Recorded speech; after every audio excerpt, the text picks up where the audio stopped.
할렐루야, 승리하셨습니다.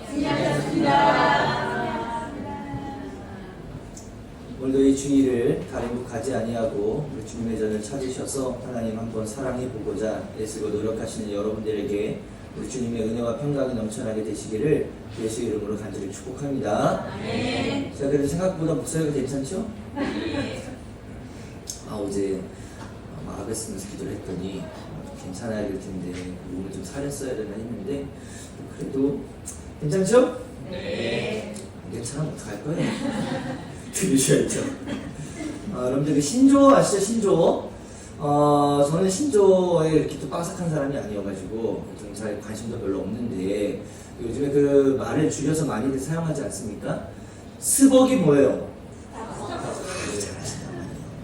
제가 그래서 몇 개를 준비해 왔는데 너무 옛날 거여서 가지고 좀 다 아실 것 같은데 알바가 뭐예요? 알바. 아르바이트. 점액추가 뭐예요? 저 잘 몰랐는데 점액추. 젊은 친구들 진짜 강한다.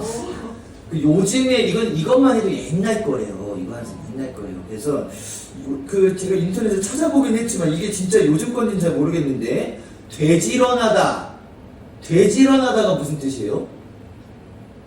잘 모르겠죠? 되지런하다. 돼지런하다. 이게 돼지랑 부지런하다랑 합쳐놓은 어떤 합성어라고 하는데 이게 뭐냐면 먹을 때는 굉장히 부지런하고 그런 거 안 할 때 그냥 아무 일할 때는 굉장히 게으른 그런 모습을 돼지런하다라고 이야기를 하더라고요. 우리가 알 필요는 없는데 우리가 뭐 세월이 그 정도 알 필요는 없잖아요, 그죠? 아무튼 이런 신조어들을 젊은 친구들이 많이 사용한다고 하더라고요. 그러니까 뭐 이거 할 때마다 세종대왕님 되게 슬퍼하시겠지만 시대가 시대인 만큼 이런 거 우리가 잘 쓰면서 사용하지만 오늘 여러분들에게 그 이야기를 좀 해보려고 하는 거예요. 여러분들 준며든다가 뭔지 아세요? 이것도 꽤 오래 지났어요. 준며든다. 준며든다. 알아요? 준며든다 알아요? 준며든다? 젊은 친구들 준며든다 알아요? 모른다고요? 우리 젊은 조진 집사님 준며든다 아세요? 모르세요? 그래서 사진을 좀 우리 태인이한테 준비해 좀 해달라고 그랬는데 사진 한번 보여주세요. 사진.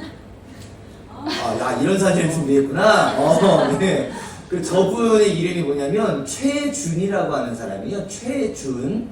근데 이분이 어떤 매력이 있는지 잘 모르겠어요. 제가 알몸을 노출한 어떤 매력인가? 아무튼 어떤 매력이 있는지 모르겠는데 이분이 어떤 매력이 있어요. 그래서 그의 매력이 처음에는 꼴 보기 싫지만 점점 그의 어떤 매력에 빠져든다. 스며든다. 그래서 최준의 그 준자하고 스며든다의 그 며든다 해서 준며든다라고 하는 게 있어요. 이해되세요? 네. 자, 우리 그럼 그리스도인들은 그럼 우리 일단 생각해보죠. 하나님에게 스며든다 그럼 뭐예요? 그 뭐예요? 하나님에게 스며든다 그럼 뭘로 줄일 거예요? 하며든다. 그럼 저한테 스며든다 그럼 뭐예요? 민며든다. 그쵸. 민며들 수 있게 되시는 여러분들 제 집에 간절히 바랍니다. 쓸데없는 얘기지만요. 여러분들 오늘 그 얘기를 좀 해보려고 하는 거예요. 우리가 제대로 하며들고 살아가는 사람들인가? 우리가 하나님께서 주어주시는 그런 은혜들이 많지만 그런 하나님께 우리가 받은 은혜 그냥 받고 도망가는 게 아니라 우리가 어떻게 하면 그런 은혜들에 우리 마음에 잘 스며들고 우리가 그런 스며든 은혜를 통해서 또 하나님을 깨닫고 잘 살아가고 있는지 오늘 그 말씀을 좀 나눠보려고 하는 겁니다.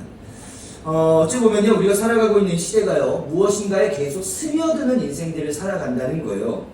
나도 모르게 이렇게 세상이 빠르게 변화되어 있고 다양한 문화들과 이런 세대들과 이런 시대 가운데에 우리는 굳이 받아들이고 싶진 않지만 자연스럽게 받아들여야 되는 그런 부분들도 없지 않아 있다는 말입니다. 그리고 그게 굉장히 많은 부분에서 우리들의 삶을 차지하고 있는 부분도 많아요. 25년 전만 해도요 핸드폰이 제대로 보급이 되지 않았었던 시대입니다. 그러니까 어른들은 진짜 무전기 같은 거 있잖아요. 그런 거 이제 가지고 다니면서 그냥 그런 휴대전화도 통화도 제대로 되지 않는 그러한 시대를 살아갔었던 것이고 그래서 매번 공중전화에는 사람들이 줄을 서서 전화하는 것을 기다려야 했었던 그런 시절들이 있었단 말이에요. 그리고 노트북은커녕요 집에 제대로 된 컴퓨터 하나도 없었던 그런 시절입니다. 컴퓨터 있는 집은요 진짜 부잣집이었거든요. 그리고 피아노 있는 집도 뭐 그렇게 많지 않았었고, 더 옛날로 돌아가 보자면 TV 있는 집도 그렇게 많지 않았었고, 냉장고 있었던 집도 그렇게 많지 않. 박정식 집사님, 예전에 냉장고 있으셨어요? 예전에 어렸을 때. 냉장고 어렸을 때 다 냉장고, TV 있으셨어요?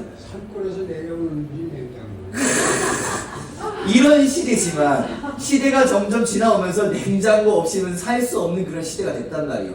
내가 받아들이지 않다고 해서 나는 자연인이다 해서 내가 그 시냇물 계속 먹고 살 수도 있겠죠. 있긴 있겠지만 시대가 그런 시대가 아니라는 거예요. 우리는 그런 자연스러운 어떤 시대적인 상황과 어떤 환경들을 받아들여야만 하고, 그것을 받아들였을 때는요 처음에는 거부감이 생길 수 있지만 점점 그게 익숙해지면 나도 모르는 사이에 내 마음에, 내 어떤 삶에 그런 것들이 자리 잡고 있는 걸 살펴볼 수가 있다는 것이죠.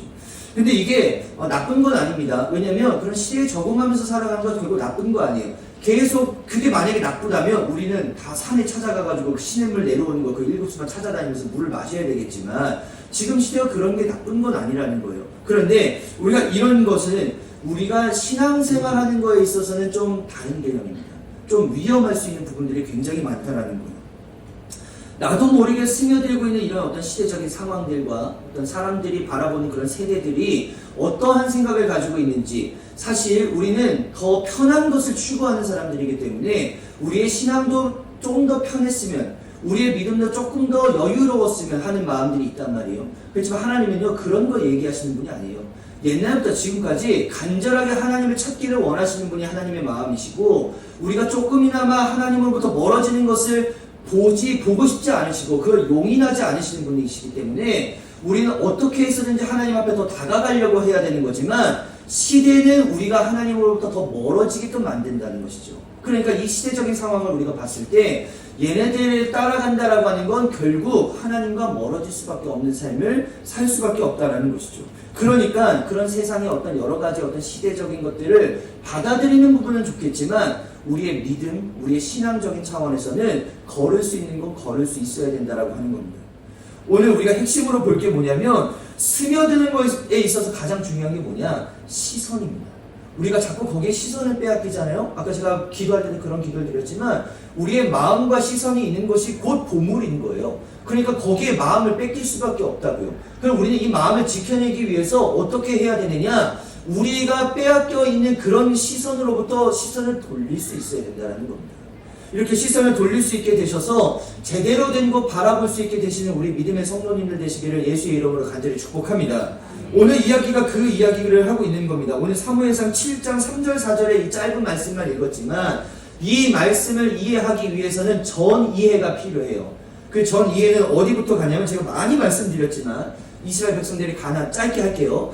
이스라엘 백성들이 가나안 땅을 정복했어요. 그때 가나안 땅 정복할 때 하나님께서 하신 명령이 이방 족속들 다 몰아내고 다 죽였으면 좋겠다. 왜냐? 섞이는 게 난 싫어. 난 온전히 나만 바라볼 수 있는 민족들이 좋아. 쟤네들은 이방 신들 섬기지 않냐? 바알, 아스타롯, 아세라 다 이런 것들 섬기지만 그런 거 섬기는 놈들하고 섞이지 말고 다 쫓아내. 난 너네들에게 허락해주는 그 가나안 땅에서 나만 섬겼으면 좋겠어. 이게 하나님의 뜻이었거든요. 근데 이스라엘 백성들이 여호수아를 필두로 해서 그렇게 정복해 나가는 과정에 그 모든 것을 정리해야 됐지만 정리하지 못합니다. 그리고 나중에는요 그들과 섞여 사는 삶을 살아가게 된다는 거예요. 그게 계속 이어지다 보니까 이제 그 여호수아도 죽고 사사기가 시작되고 하나님께서 너무 열받으시니까 계속 이방 민족들에게 노예로 팔아버리시고 그때마다 사사를 세워주셔서 다시 붙잡아 놓으시는 일들을 계속 반복하시는데 삼손 때까지 이 일이 계속 반복되는 거예요. 사사 12명 보내주시는 그 시기, 이 사사 시대가 거의 한 200년 정도의 시기거든요. 이 200년 정도의 시기 동안에 계속 이 일들이 반복인 거예요. 그럼에도 불구하고 삼손을 끝으로 사사가 끝나는데 그 사사가 끝남과 동시에도 이 이스라엘 백성들이 돌아오지 못합니다. 그리고 나서 사사시대가 끝나는데 사사시대가 끝날 때에 그 성경이 뭐라고 기록하여 있냐면 각자의 소견대로 옳은 대로 행했다. 그런 삶을 살았다는 거예요. 다시 번역하면요, 지 마음대로 살았다는 얘기예요. 하나님의 뜻대로 살지 않았다. 그들과 섞여 살았다. 그들과 함께 살았다. 이런 얘기하고 있는 겁니다. 사사기가 끝나고 사무엘상으로 넘어오면서 어떤 한 지도자가 태어나게 되냐면 한나를 통해서 사무엘이 태어나게 됩니다. 그 그렇게 사무엘을 세워주셔서 다시 이스라엘 민족들이 하나님 앞에 바로 설 수 있는 기회들을 계속 허락해 주시는 것이죠. 근데 그때 제사장이 누구였냐면 사무엘도 어렸을 때의 제사장이 엘리라고 하는 제사장이에요. 근데 이 엘리라고 하는 사람 말고도 그의 아들 홈니와 비느하스라고 하는 그런 아들들도 있습니다. 그러니까 가족 전체가 제사장 집안인 거예요. 그래서 이들을 통해서 하나님 앞에 예배를 드려야 되는데 이 엘리와 홈니와 비느하스가 제대로 하나님 앞에 예배를 드렸을까요? 드리지 못합니다. 하나님 앞에서 악한 모습들이 계속 반복되는 거예요. 하나님 앞에 드려졌던 재물들 손을 대기 시작하고요. 엘리는 그 자식들을 제대로 교육하지 못하면서 지금 이스라엘이 완전히 엉망이 되어진 세대를 살아가고 있었다라는 것이죠. 근데 그렇게 하고 나서 사사시대가 끝나고 왕정시대가 이제 새롭게 시작하는 그 과도기가 오늘 본문이거든요. 새로운 왕이 나타나는 그 사울 왕이 나타나는 그 시기와 사무엘 선지자가 나타나는 그 시기, 그 사이에 어떤 일들이 벌어지냐면 오늘 본문 말씀 4장, 오늘 4장입니다. 4장부터 보셔야 되는데 4장에 보면은 블레셋과의 전쟁이 일어나기 시작해요. 블레셋은 늘 이스라엘 백성들과 앙숙인 관계입니다. 늘 전쟁이 있었어요. 근데 이스라엘보다 블레셋이 훨씬 더 강대국입니다. 그래서 늘 위험에 도사리고 있는 그런 상황이지만 이스라엘 백성들이 그나마라도 하나님 조금이라도 붙잡고 있었어서 그랬는지 모르지만 그래도 하나님의 은혜로 잘 버텨오고는 있었던 거예요. 4장에 보면은 이스라엘과 블레셋의 전투가 이제 나오기 시작하는데 거기 보면은 이스라엘과 블레셋이랑 전쟁을 하게 됩니다. 근데 거기에서 이스라엘 백성들이 4,000명이 죽게 돼요. 죽고 나서 보니까 이게 왜 이렇게 됐을까? 이제 사람들이 생각하기 시작한 거죠. 우리 하나님이 우리랑 함께 하시는 거 아니었어? 하나님이 우리랑 함께 하시는데 왜 우리가 이렇게 어려움을 겪게 됐을까? 그런 고민에 빠지기 시작하는데 이게 왜 이렇게 됐는지 이 사람들이 알게 된 거예요. 우리가 하나님을 앞장세우지 않았구나. 그래서요, 실로에 있었던 언약궤를 들고 옵니다. 그래서 그 언약궤를 앞장세워서 우리가 이 언약궤는 곧 하나님의 임재를 뜻하는 거기 때문에 우리가 이 하나님의 임재이신 언약궤를 앞장세우면 우리가 저 블레셋 군대를 이길 수 있겠구나. 우리 하나님이랑 함께 하시는 거 아니야? 한번 해보자. 그래서 실로에 있었던 언약궤를 가지고 와요. 그리고 앞장세워서 블레셋과 2차 전쟁을 일으킵니다. 2차 전쟁 때 어떻게 됐을까요? 하나님이 앞장세워졌고 하나님을 앞장세워서 군대들이 출동했고 그렇게 해서 출격한 군인들 얼마나 죽었을까요? 얼마나 죽었을까요? 처음에 전쟁했을 때 4,000명 죽었거든요. 두 번째 전쟁했을 때 3만 명이 죽게 됩니다. 이 사람은 좀 의미가 좀 이상한 거예요. 처음에는 우리가 하나님이랑 함께 하지 않았으니까 그래 4,000명 정도 죽은 거 그래 게임이 안 되니까 죽을 수 있겠지. 그 다음에 2차로 전쟁을 시작했을 때 정신 차렸을 거라고 생각할 수 있어요. 하나님 우리와 함께 해주시면 우리가 전쟁 이길 수 있겠지 라고 해서 나갔는데 거기서 더 참패를 경험하게 되는 겁니다. 근데 여기서 더 중요한 게 있어요. 여기에 전쟁에 참가했었던 엘리 제사장의 그 아들 홈니와 비느하스가 같이 그 전쟁에 나갔는데 그 전쟁에서 이 홈니와 비느하스가 죽음을 맞이하게 되는 겁니다. 그 소식을 들은 엘리 제사장, 아버지 엘리 제사장이요, 의자에 앉아있다가 의자가 놀래가지고 의자가 뒤로 넘어가요. 그래서 목이 부러져서 이 엘리 제사장도 죽게 됩니다. 근데 그 여인, 며느리가 하나 있었는데요. 그 며느리가 애를 가지고 있었는데 그 애가 거의 해산할 거의 그때쯤이었어요. 근데 그 놀람에 그 애기가 나오게 돼요. 근데 그 애기가 나오면서 그 엄마가 죽게 되거든요. 근데 이 아이의 이름을 이가봇이라고 이름을 짓습니다. 이 이가봇의 뜻이 뭐냐면 여호와의 영광이 떠났다라고 하는 이름의 뜻인 거예요. 이러한 비극적인 결말을 맞이하게 되는 겁니다. 그리고 전쟁에서 처참하게 깨져버린 이스라엘 백성들 앞에 사무엘 선지자가 이제 선 거예요. 오늘 본문 말씀입니다. 서서 이렇게 얘기하는 겁니다. 3절 말씀 다시 한번 볼게요. 오늘 본문 말씀 3절입니다. 우리 함께 읽겠습니다. 시작.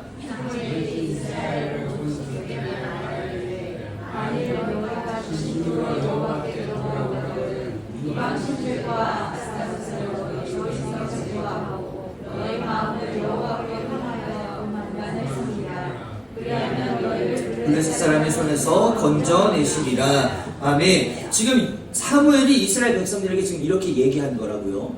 그랬더니 이스라엘 백성들이 어떻게 고백하냐면 4절, 이에 이스라엘 자손이 바알과 아스타롯을 제거하고 여호와만 섬기니라. 아멘. 그 이후에 온 이스라엘 백성들이 미스바라고 하는 곳에 모여요. 거기에서 회개 기도를 하고 다시 한번 자기들의 마음을 재정비한 다음에 하나님만 바라보는 그런 상황 가운데에서 다시 3차 전쟁이 일어나거든요. 그 3차 전쟁에서는 어떻게 됐을까요? 이겼을까요? 졌을까요? 거기서는 이겼다라는 겁니다.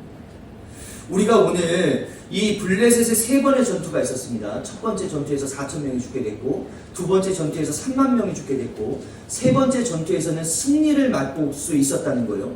이 3번의 전투에서 우리가 깨달아야 하는 것은 과연 뭘까? 이스라엘 백성들이요, 그 블레셋에게 했었던 그 1차 전투에서 그들은 언약궤를 가지고 오면 된다라고 하는 그런 방법을 떠올렸어요.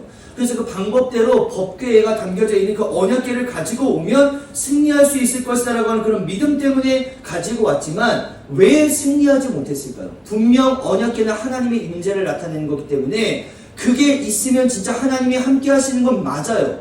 근데 왜 그 전쟁에서 지게 되었을까요? 이런 거예요. 하나님을요, 어떤 수단으로 이용했기 때문에 그 전쟁에서는 실패할 수밖에 없었다는 겁니다. 제가 어저께 우리 청년들하고도 그런 말씀들을 저희 가서 나눴지만 이런 거예요. 우리가 예수님을 진짜 사랑하는 건지 예수님이 주시는 선물을 사랑하는 건지 우리가 이거 제대로 분별을 할 수 있어야 되는 겁니다. 하나님께서는 물론 우리들에게 은혜를 허락해 주시는 분이세요. 이거 믿으시기를 간절히 바랍니다. 하나님께서 우리에게 복 주시기를 원하시는 거고, 우리를 지키시기를 원하시는 거고, 우리 은혜 주시기를 원하시는 거고, 우리 평강 주시기를 원하신다고요. 민수기에 그런 말씀 있잖아요. 근데 그렇게 원하시는 분이시고 우리들에게 능력 행할 분이세요. 그러니까 능력이 있으신 분이십니다. 근데 그렇게 능력이 있으신 분이시지만 우리가 그런 능력을 받지 않았다고 해도 여전히 그분이 우리에게 하나님이 맞냐는 거예요. 우리가 어려운 일들이 있잖아요. 근데 그 어려운 일들을 해결해 주지 않으셔도 여전히 나에게는 하나님이시냐, 이런 고백이 필요하다는 거예요. 내가 하나님이 나에게 주시는 은혜 때문에 내가 하나님을 따라가고 있는 것인지, 아니면 내가 진짜 하나님을 사랑해서 그 모든 거 허락해 주지 않으셔도 내가 하나님 포기하지 않고 따라가는 신앙인 것인지, 이게 우리가 제대로 있어야 되는 그런 믿음이라는 겁니다. 그러니까 이스라엘 백성들이 지금 뭐냐면 법궤를 승리의 수단으로 여겼기 때문에 하나님께서 그들과 함께하지 않았다라는 거예요. 가나안 땅에 입성할 때요, 그들에게는 굉장히 놀라운 전설과 같은 이야기가 있잖아요. 가나안 땅에 입성할 때 요단강 앞에 섰습니다. 요단강 앞에 섰을 때 이스라엘 백성들이 했었던 행동이 뭐냐면 언약궤를 앞장 세우는 거였어요. 그래서 그 언약궤를 메고 있었던 제사장들이 그 요단강에 발을 담금과 동시에 요단강 물줄기가 위에서부터 끊겨졌다라고 하는 그런 기적을 듣고 온 세대예요. 이 사람들은 그런 역사 속에 그런 전설들이 있었거든요. 그래서 그들이 그런 전설들을 떠올렸었던 거예요. 아, 언약궤가 그때에 왔을 때 위에서 물줄기가 끊어졌지. 아, 이게 하나님이 함께 하심을 우리가 증명하는 거구나. 아, 우리도 지금 우리가 1차 전쟁에서는 실패했지만 언약궤를 가져와서 앞장 세운다면 우리를 승리로 이끌어 주실 것이다 라고 하는 그런 믿음이 있었다는 거예요. 근데 이거 우리가 이렇게 생각할 수 있어요. 이거 대단한 믿음 아니야? 야, 이거만큼 더 대단한 믿음이 어딨어? 하나님을 앞장 세우면 하나님께서 모든 일을 해결해 주실 것이다 라고 하는 그런 믿음, 이런 믿음이 진짜 제대로 된 믿음 아닐까 라고 생각할 수 있습니다. 그렇지만 이 이스라엘 백성들은요, 심각하게 착각하고 있었던 게 있었습니다. 그게 뭐냐면은 지금 그들의 상태가 어떤 상태인지를 돌아보지를 못했다는 거예요. 지금 회개하기 이전에 그들의 모습은 뭐냐면요, 지금 마치 우상들과 섞여 있는 상황, 우상들과 함께 공존해 있는 상황, 하나님만 제대로 섬기지 못하고 그들과 함께 어떤 신앙생활을 하고 있었던 상황이었다라는 거예요. 그거를 오늘 아까 그 중며든다라고 하는 어떤 그런 단어를 포함해서 사용한다면 지금 그들은 어떤 상황이냐면 우며든 상태인 거예요. 우며든 상태가 뭐죠? 우상에게 지금 스며든 상태였다고요. 지금 그런 상황인 거예요. 자기들은 모릅니다. 왜냐하면 지금 오랜 시간이 거쳐오면서 나는 하나님도 섬겼고 우리 아버지는 바알도 섬겼고 우리 어머니는 아세라도 섬겼으니까 내 입장에서는 하나님도 신이고 아세라도 신이고 바알도 신인 거예요. 다 똑같은 거예요. 여기다 제사를 드리는 것이나 여기다 제사를 드리는 것이나 여기다 제사를 드리는 것이나 별반 다른 게 없다는 거예요. 그러니까 그렇게 지금 이미 우며든 상태 가운데에 우상이 스며든 상태 가운데에서 아, 우리가 이 신 아니면 그냥 하나님을 한번 믿어보자. 우리 이 신이 안 됐네. 우리 하나님 한번 믿어보고 하나님이 안 되면 또 한번 다른 거 믿어보자. 지금 이 사람들의 이 마음이 지금 이런 상태였다고요. 그러니까 이 하나님께서 거기에 뭐라고 얘기하시냐? 이가봇, 너네들에게는 하나님의 영광이 떠났어. 지금 그 이야기 하고 계신다는 겁니다. 삶에 있어서요, 그런 괴로운 순간들, 힘든 순간들, 해결해보고자 했었던 그런 것들에서 막혀져 있는 그런 순간들이 있을 겁니다. 그럴 때 우리가 하나님 앞에 기도할 수 있어요. 간절히 기도할 수 있습니다. 하나님, 이런 문제 좀 해결해 주셨으면 좋겠습니다. 이런 어려움들을 제가 좀 극복했으면 좋겠습니다. 이런 삶의 괴로운 부분들이 있는데 이거 좀 깔끔하게 해결해 주셨으면 좋겠습니다. 이런 기도들 우리 한단 말이에요. 여러분들 이런 기도 하시기를 바랍니다. 그러면 그 기도를 들으시고 하나님께서 해결해 주실 줄을 믿으시고 기도하실 수 있게 되시기를 간절히 바라요. 근데 우리 마음이 더 중요한 거예요. 내가 그렇게 기도하는 것이 하나님께서 나에게 은혜를 허락해 주시는 그 은혜만 믿고 기도하는 것인지, 아니면 진짜 내가 하나님 사랑해서 그 문제 해결해 주지 않을지라도 다른 방면으로 나에게 또 어떤 문제들을 해결해 주심을 내가 느낄 수 있습니다 라고 하는 그런 하나님만 진짜 바라보는 상황으로 기도하고 있는 것인지, 지금 이런 상황에 우리가 너무 헷갈리는 순간들이 많다라는 거예요. 그래서 이런 상태를 보고 사무엘이 이야기하고 있는 게 뭐냐면, 그게 오늘 3절 말씀 다시 한번 볼게요. 중요한 얘기들이 나옵니다. 사무엘이 이스라엘 온 족속에게 말하여 이르되 만일 너희가 전심으로라는 거예요.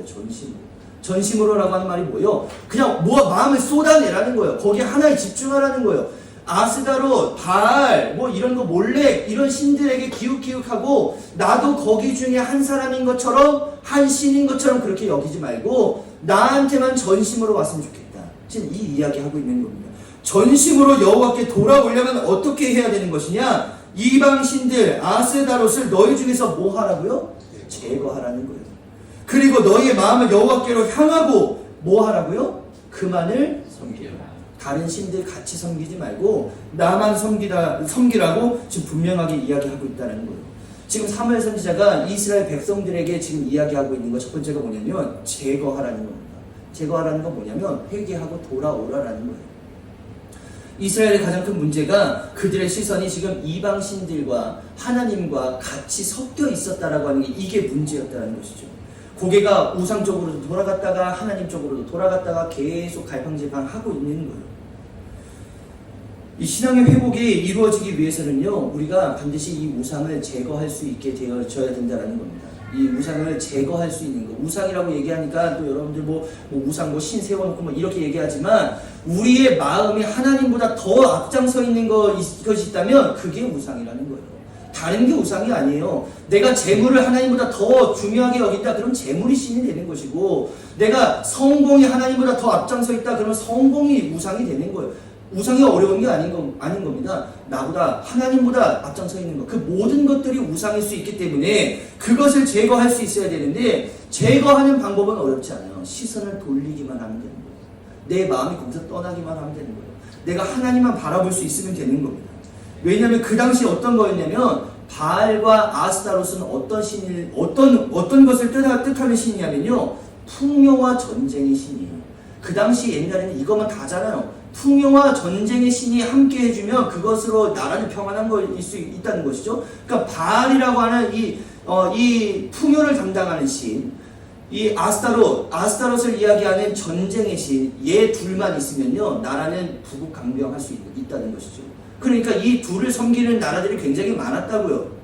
근데 이들을 잘 섬기고 이들에게 잘 보여야지만 우리들이 풍요할 수 있고, 우리가 전쟁에서 이길 수 있는 거잖아요. 그럼 얘네들의 마음, 이 우상의 마음을 얻으려면 얘네들에게 제사를 드려야 될 거 아닙니까? 우리가 하나님 앞에 예배를 드리는 것처럼 그들도 그들 나름대로 제사를 드릴 거 아니에요. 그 제사의 모양들이 나중에 그 열왕기에 보면은 그 갈멜산에서 그 사람들이 막 자해하면서 했었던 그런 예배들 있잖아요. 그런 모습의 형태였다고요. 그렇지만 더 심각한 게 있어요. 바알과 이 아스타롯이 함께 공존하는 신이고, 남성을 뜻하는 게 바알이고 여성을 뜻하는 게 아스타롯이거든요. 그러니까 이 둘이 함께 하나가 될 때 전쟁에서 승리할 수 있고 풍요할 수 있다라고 그렇게 여겼다고요. 그러니까 이 아스타롯을 섬기고 바알을 섬기는 그 신전 앞에서는 무슨 일들이 벌어졌냐면 집단 성행위가 이루어졌다는 거예요. 그러니까 그 모습을 보고 우리는 하나님만 섬겨야 돼 라고 하는 그런 이스라엘 백성들이 저쪽을 보게 되니까 이상한 짓거리들을 하고 있는 거예요. 그런데 더 심각한 건 뭐냐면, 우리는 하나님을 믿음에도 불구하고 그지같이 살아. 하나님을 믿는데도 너무 힘들어.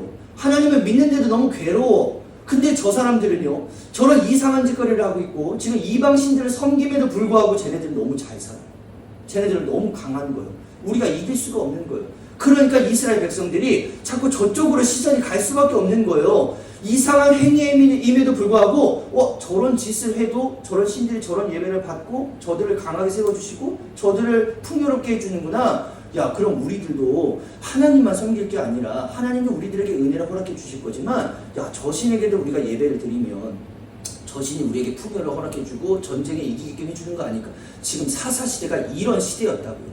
그러니까 그런 시대가 계속 흘러왔다고요. 그러니까 그거를 영향을 받은 자식들이 그렇게 우며든 상태가 될 수밖에 없었다라는 거예요. 그러니까 이런 거에서부터 아예 시선을 돌릴 수 있어야 되는데 그 이스라엘 백성들이 그 사사시대 때 그렇게 하지 못했다라는 겁니다.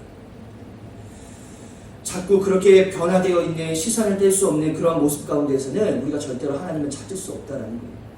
하나님을 붙잡고 싶으시다면 여러분들의 시선을 하나님께로만 집중할 수 있게 되시기를 간절히 바라고, 하나님보다 앞서고 있는 그 모든 것들로부터 여러분들 제거하셔서 하나님께 여러분들 매달릴 수 있게 되시는 믿음의 성도들 되시기를 간절히 바랍니다. 그렇게 매달리게 되었을 때 하나님께서 허락해 주신다라는 은혜가 굉장히 많잖아요. 성경 잘 읽어보세요. 그 성경에 보면 내가 하나님 먼저 선택하면 나머지 것들 덜해 주시겠다라고 하는 그런 성경의 말씀들이 얼마나 많은지 몰라요. 그런 말씀 믿고 하나님 먼저 선택할 수 있게 되시는 우리 성도님들 되시기를 간절히 바랍니다. 자, 두 번째로는 뭐냐면 그렇게 제거하고 나서 그렇게 젖어 있었던 그들의 신앙을 정리하고 나서 우며든 상태에 그거 정리하고 나서 그리고 뭐 하라고 이야기하냐면 하나님만 섬기라 라고 이야기한다는 거예요. 우리가 하나님께 예배를 드리는 것도 마찬가지입니다. 우리들이 하나님께 예배 드리는 게요, 하나님만 바라보기 위해서 예배를 드리는 거예요. 우리가 하나님께 집중하기 위해서 예배를 드리는 거거든요. 근데 예배 시간에 우리가 다른 거에게 마음이 뺏겨버리면요, 그 순간으로 우리가 예배는 실패하는 거예요.